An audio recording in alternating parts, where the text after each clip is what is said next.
जय सिया राम। मैं आचार्य राजेश श्री राम जन्मभूमि अयोध्या से। प्रिय दर्शकों, आत्मा, आत्मविश्वास, सफलता, उच्च पद प्रतिष्ठा आदि के कारक ग्रह सूर्यदेव 13 फरवरी से ज्ञान और अध्यात्म की राशि कुंभ राशि पर गोचर करना प्रारंभ करेंगे, जहां पर वो 15 मार्च 2026 तक रहेंगे। सूर्यदेव यहां अपने शत्रु की राशि कुंभ पर और अपने परम शत्रु ग्रह राहु के साथ रहने वाले हैं। राहु सूर्य को ग्रहण लगाता है, इसे ग्रहण योग कहते हैं। सूर्य और राहु की युति को ग्रहण योग कहते हैं।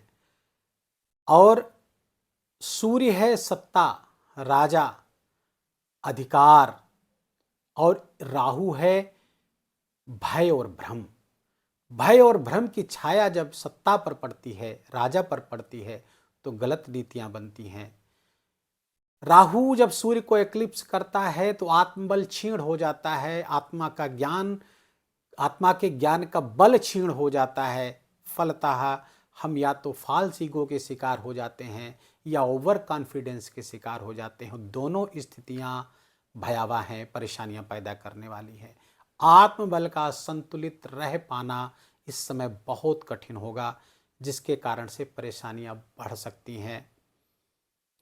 सिंह राशि की बात करें तो सूर्य का ये गोचर आपके सप्तम स्थान पर हो रहा है।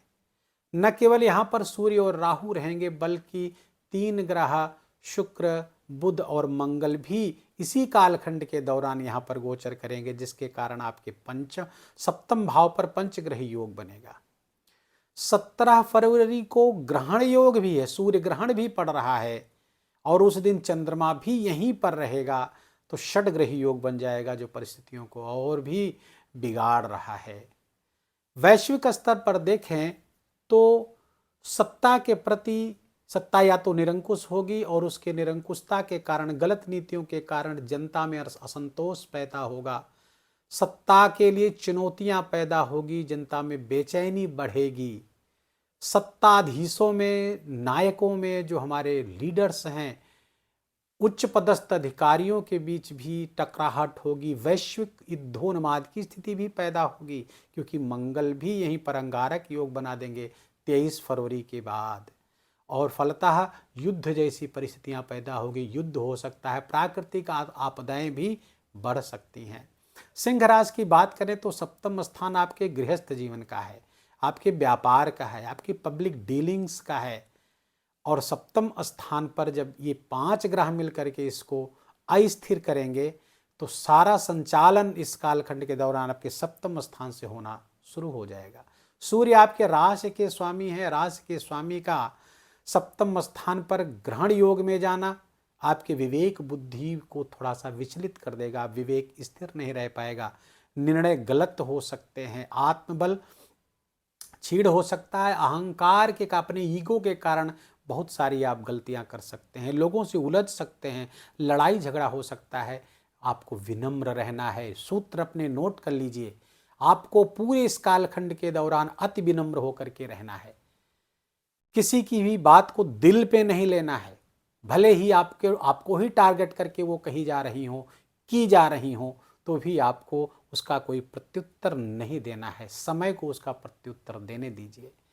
गृहस्थ जीवन में भारी गड़बड़ी के संकेत हैं। अकेला सूर्य ही विच्छेद कराने के लिए पर्याप्त होता है, ऊपर से राहु आ जाएंगे, मंगल भी यहाँ पर आ जाएंगे, जिसके कारण गृहस्थ जीवन अस्थिर होता हुआ दिख रहा है। जिनके गृहस्थ जीवन में पहले से प्रॉब्लम चल रही है, परेशानियां इस कालखंड में अधिक बढ़ जाएंगी। स्थिति डाइवोर्स तक जा सकती है, तलाक तक जा सकती, अस्थाई विच्छेद होने की भी संभावना को प्रबल कर रहा है ये समय। इसलिए गृहस्थ जीवन में विश्वास का बने रहना बहुत आवश्यक है। और आपके तृतीय स्थान के स्वामी और कर्म स्थान के स्वामी शुक्र भी यहीं पर गोचर करेंगे, पंचग्रही योग में राहु के साथ संयुक्त होंगे। आपके चरित्र पर लांछन लगने की भी संभावना प्रबल कर रहे हैं। चारित्रिक कमजोरी भी आ सकती है, गलत जगहों में, गुप्त जगहों में आपका नाम उजागर हो सकता है, जिसके कारण से आपकी इमेज को डेंट हो सकता है। इसलिए सावधान रहें। इमेज को खतरा चल रहा है सिंह राशि के जात को, ऊपर से ढैया भी आप पर चल रही है। शनिदेव आपके अष्टम गोचर कर रहे हैं। शनिदेव अष्टम स्थान पर परिवर्तन के कारण होकर के चल रहे हैं। राहु भी उग्र हो चुका है। राहु यहाँ पर राहु के तेवर बहुत आक्रामक हो जाएंगे सूर्य के आ जाने से, जिसके कारण से समस्याएं जटिल हो सकती। स्वास्थ्य का बहुत ख्याल रखना होगा आपको, अपने स्वास्थ्य का बहुत ख्याल रखने की आवश्यकता होगी। स्वास्थ्य भी आपका खराब हो सकता है। यहाँ पर एक अच्छी बात यह होगी कि देवगुरु बृहस्पति की दृष्टि आपके सप्तम भाव पर नवीं दृष्टि पड़ रही है, जो कि आपके लाभ भाव से यहाँ पर देख रहे हैं। तो गुरु का प्रोटेक्शन, गुरु ही आपको बचाएंगे। गुरु अर्थात आपके अपने गुरु, यदि आपने गुरु दीक्षा ले रखी है, या फिर देवाधिदेव महादेव गुरु, या फिर हनुमान जी, ये भी गुरु अवतार ही हैं। तो इन सब का संरक्षण आपको इस कालखंड के दौरान बहुत आवश्यक है। उपाय जो वीडियो के अंत में बताया जाए उसको बहुत आपको करने की आवश्यकता यहाँ पर रहेगी। किसी भी प्रकार के शेयर मार्केट वगैरह में अचानक से धन प्राप्ति के जो भी प्रयास हैं उसको अभी पाज मोड में रखिए। धन को कहीं भी इधर उधर मत लगाएं। हाँ, आप इसको स्थिर, चुकी स्थिर राशि कुंभ राशि, लॉन्ग टर्म की प्लानिंग कर सकते हैं, लेकिन अपनी प्लानिंग किसी के साथ शेयर मत करिए। धोखा मिलने की संभावना हो सकती है। आप धोखा खा सकते हैं या आपके साथ आप किसी को धोखा दे सकते हैं। व्यापारिक लाभ, व्यापारिक जो लोग व्यापारी वर्ग है वो अत्यधिक लाभ के लिए कुछ गलत कदम उठा सकते हैं जो इल्लीगल हो और जो कालांतर में आपके लिए बड़ी परेशानियां पैदा कर सकता है। तो इल्लीगल चीज़ों पर बिल्कुल ना जाएं।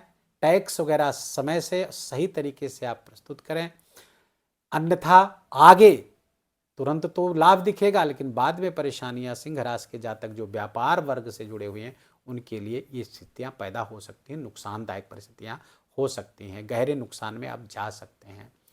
तीसरी बड़ी बात यह है कि आपका पार्टनरशिप में बिजनेस है तो भी आपको बहुत सजग और सतर्क रहने की आवश्यकता है। पार्टनरशिप टूट सकती है आपके ईगो के कारण, आपके अहंकार के कारण, आपके फाल्स ईगो के कारण, आपके क्रोध के कारण। इसलिए इन सब चीज़ों से आपको बहुत बच के रहने की आवश्यकता रहने वाली है। आपके माता जी के स्वास्थ्य का भी थोड़ा सा ख्याल रखना आवश्यक होगा। जीवन साथी के स्वास्थ्य का भी ख्याल रखें। जीवन साथी के स्वास्थ्य में कुछ गंभीर समस्याएं भी आ सकती हैं या उनके साथ संबंध में परेशानियां आ सकती हैं। हो सके तो किसी काम के सिलसिले में कुछ दिन इस कालखंड के दौरान अपने जीवन साथी से दूर रहने का प्रयास करिए, ताकि जो दूर जाने का योग है वो कट जाए। अलग रहने का कुछ दिन के लिए, भले आपको होटल में रहना पड़े, किसी तीर्थ यात्रा में चले जाइए, 2-4 दिन ही सही, लेकिन रह लीजिए तो एक योग ये कट जाएगा। अन्यथा ये योग गृहस्थ जीवन में गंभीर परेशानियां पैदा कर सकता है। उपाय क्या है? विशिष्ट छोटे छोटे उपाय तो मैंने साथ साथ बता दिए। कुछ विशिष्ट उपाय हैं, जैसे केसर का तिलक मस्तक पर और नाभि पर अवश्य लगाइए। इससे सूर्य का बल बढ़ेगा, ज्ञान का बल बढ़ेगा, आपकी विवेक बुद्धि का बल बढ़ेगा। भगवान शिव की आराधना करिए। शिवरात्रि भी इसी माह में है, 15 फरवरी को, इसी कालखंड में। तो भगवान शिव की उपासना, रुद्राभिषेक अवश्य कराएं शिवरात्रि के दिन। तीसरा, ओम नमः शिवाय का जप, महामृत्युंजय मंत्र का जप, ये भी आपके लिए बहुत लाभकारी होगा। पूरी महीने करिए आप। और आदित्य हृदय का स्तोत्र का पाठ तो बहुत जरूरी है। आदित्य हृदय स्तोत्र का पाठ सूर्योदय के पहले उठ करके उगते हुए सूर्य को देखना और मन ही मन गायत्री मंत्र जपना सूर्य को अच्छा करने का सर्वोत्तम उपाय है। इसको जरूर करते रहिएगा तो आने वाली परेशानियों को आप काफ़ी हद तक टाल देंगे। विवेक बुद्धि बनी रहे, आपका सब प्रकार से मंगल हो। इन्हीं मंगल कामनाओं के साथ वीडियो को यहीं विराम देंगे। वीडियो अच्छा लगा हो, आपके काम का लगा हो, मेरा बोलना आपका सुनना दोनों सार्थक हुआ हो तो कृपा करके इस वीडियो को लाइक करिए, अपनों के साथ शेयर करके उनको भी इसका लाभ दीजिए। कमेंट में जाकर जय सिया राम लिखना बिल्कुल भी मत भूलिएगा। मेरा विशेष निवेदन, विशेष आग्रह आपसे। चैनल पर नए हैं तो इसको सब्सक्राइब कर लीजिए, बेल आइकन की घंटी दबा लीजिए। प्लीज़ अपना बहुत बहुत ख्याल रखिए। जय जय सिया राम।